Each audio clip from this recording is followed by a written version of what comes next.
Welcome to the Wonder Boldly podcast hosted by yours truly, Christine. I am going to encourage and motivate you to take action towards your big goals. I'm going to teach you everything I've learned from building a very successful 25-year career, coaching people, and starting my own online business. I am going to give you so many action items you are going to be able to wonder boldly. Hello, and welcome to another episode of Wonder Boldly. On today's episode, I want to share with you an experience I had a couple of years ago and what I learned from it and why I'm grateful for that experience. And I'm sharing this with you so that you can look at your own business and make sure that you don't make this mistake that I made. And if you do, it's all lessons learned. So if my story helps you at all, please let me know. I'd love to hear from you, love to get your take on it, and maybe some things that you've learned along your business journey that you want to share. I'm all about it. I love to hear and learn new things. Okay, so let me start. So this story is about a very exciting, dynamic person. And I met them inside of a mastermind, really was enamored. I'm going to use the word enamored by this person and what they were doing in their business. And they reached out and asked if we could work together. So we had a call and started to get to know each other on a personal level and on a business level, and trying to uncover ways that I could assist this person and help them grow their business. So over the course of maybe a month or so, it was a get to know ya. Is there really a fit here? And can I really help this person with their business? So we decided it was a fit, sent over the contract, we talked about the payment schedule, we talked about the work I would be doing, and we set up our weekly meetings and we dived in. So the contract was out there, it was not signed. The person told me that they needed to review it with their lawyer, and in no time it would be signed and they would pay the invoice. So I decided to begin work, knowing that I wasn't yet paid, was sure that I was going to get paid, and did not want to put this person's business on hold. So we dove in. This was at a time that I was an OBM. So what that means is I was helping with their online business, managing the behind the scenes.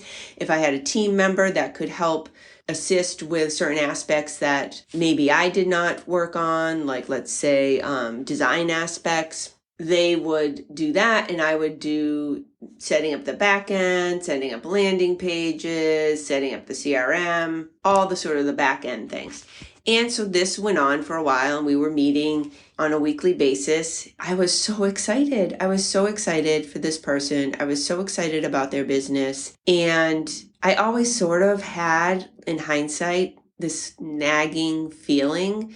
I mean, when somebody doesn't pay you and you're talking about it and they're like, I'm going to pay you soon. I'm going to pay you soon. And then it turned into, I'll pay you when my launch goes really well. Not as a contingency, like if the launch doesn't go well, I'm not going to pay you, but just that I need the money and you can understand, and really feeding off of my natural desire to help people, being empathetic. So I just kept doing all the things. So yes, obviously, if you're listening to this, you're like, hello, it was right there in front of you. You weren't getting paid, but you kept working. And yes, that's absolutely true. The thing is, I was so excited.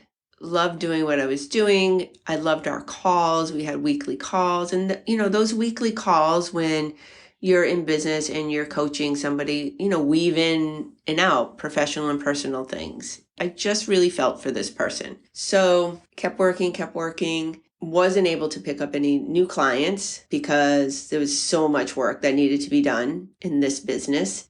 I worked many hours a week. It was a lot of time. I want to say it was full time. That's not true. It wasn't full time, but it was more than 20 hours a week. So it was more than part-time, and working nights, weekends, all the things that I do for all my clients.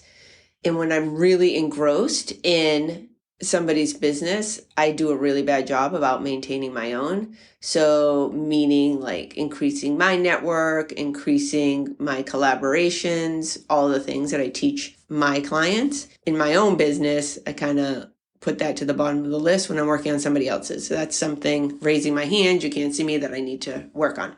So anyway, so we were preparing for this, a launch, set everything up. And once everything was set up, I was always very clear that I was not a salesperson. I'm not a salesperson. I have my own sales mentor, Jillian Murphy. Shout out to Jillian Murphy. Love her. She's fantastic if you're looking for a sales coach. So when it came time to sell, that was my opportunity to remove myself. So over the course of months, I'm doing all this work, not getting paid, being told I'm going to be paid very well for the work I had done.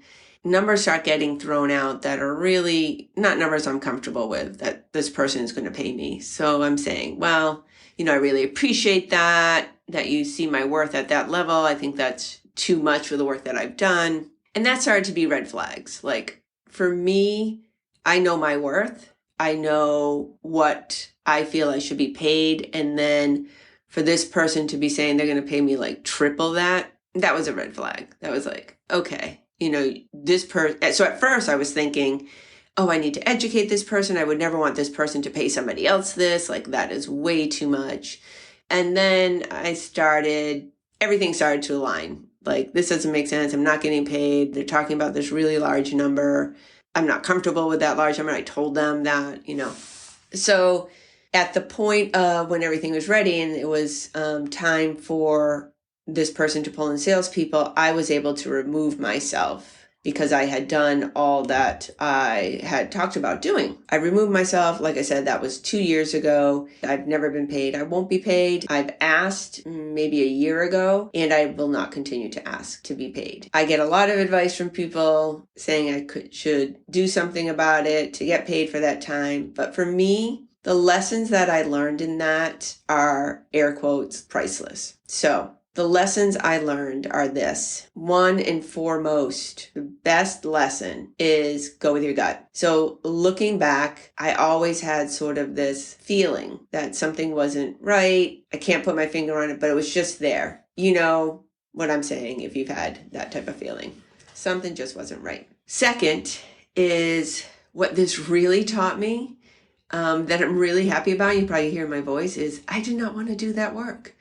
So for me, OBMs are fantastic. I know great OBMs. If you need an OBM, reach out to me because I know some very, very good OBMs. But for me, that wasn't the right fit for me. I did not enjoy the work that I was doing. And then at the time, I was thinking, well, maybe I'm not enjoying it because I'm not getting paid for it. And I'm a little, what's the word, you guys? I'm a little resentful. So that must be what it is. And I remember being on a call. We would be on calls with multiple people, the teams and so forth, and sort of blurting out, this isn't my role or something. I forget my exact words, but I look back on it and think, I had outwardly expressed what I hadn't been inwardly saying to myself, but this wasn't the right fit for me. This wasn't the right fit. So I am so grateful for that because I have switched the model in my business to the things that I really love. I loved coaching this person. I love talking and brainstorming and saying, okay, we can do this, we can do the other thing. This can be a launch plan. But what I didn't enjoy doing was back end stuff. And that's what I was building my business around. That was so valuable. And this is old news. So if you look at my socials, you might not see this unless you scroll way down. Nobody's going to, please do if you want to, but this is old news. So when you look at my socials now, I'm a business mentor. I coach people. I help them grow their business through talking about strategies and things that they can do to increase their networking, to increase their collaboration, improve their customer client experience, those types of things. So the behind the scenes, I do not want to continue with that model. So that really helped me move forward in my business. Side note, it really helped me remove myself from that situation. So I was able to express my feelings in a very professional way about never being paid. Also that I wouldn't be moving forward in that capacity. So just to be very transparent. So that was not something I was going to be moving forward with. And so this person needed to find somebody else to pick up where we had left off with all the building of the behind the scenes. Now, there were aspects of it that I enjoyed. And what I really love about this is with my existing clients, I'm able to take those skills that I've learned, apply them in their business. So when a client needs help with setting up a landing page or help with their CRM, I'm able to do that. I'm able to do it and I enjoy doing it. These are clients that I'm supporting their business. We're brainstorming. The respect is there. They're paying for the services I'm providing.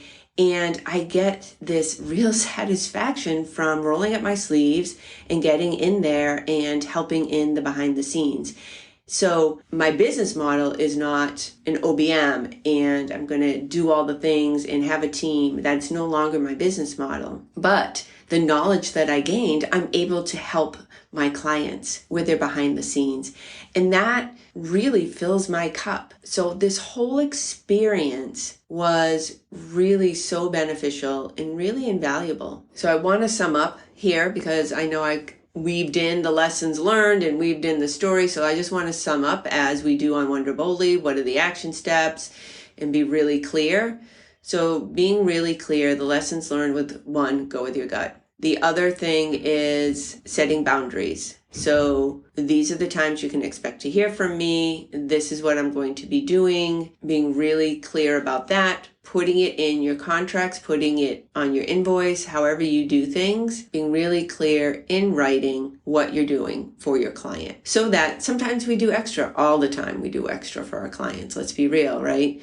And we want to, and we enjoy that. So when those extras start trickling in, if you're picking up an extra, like say podcast editing, I produce podcasts and I love that. And that's in my contract, on my invoices. But let's say that it's not on yours and you really enjoy it. And then you start helping out and doing it, being really clear that there's an end date to that. And then the next time you invoice, you will be charging for that service. The other lesson learned is this is a journey. Where you start is definitely not where you're going to end up. Everything along the way, fails, not getting paid, clients that don't respect you, all of that are learning experiences and things that we can take and shape into the way we want to move forward in the next step and then the next step. So move past those failures, those disappointments, and only take the pieces that you learn from. Thank you so much for listening to this episode. If you enjoyed it, it would mean the world to me if you'd leave a 5-star review so that I can get this message out to more people.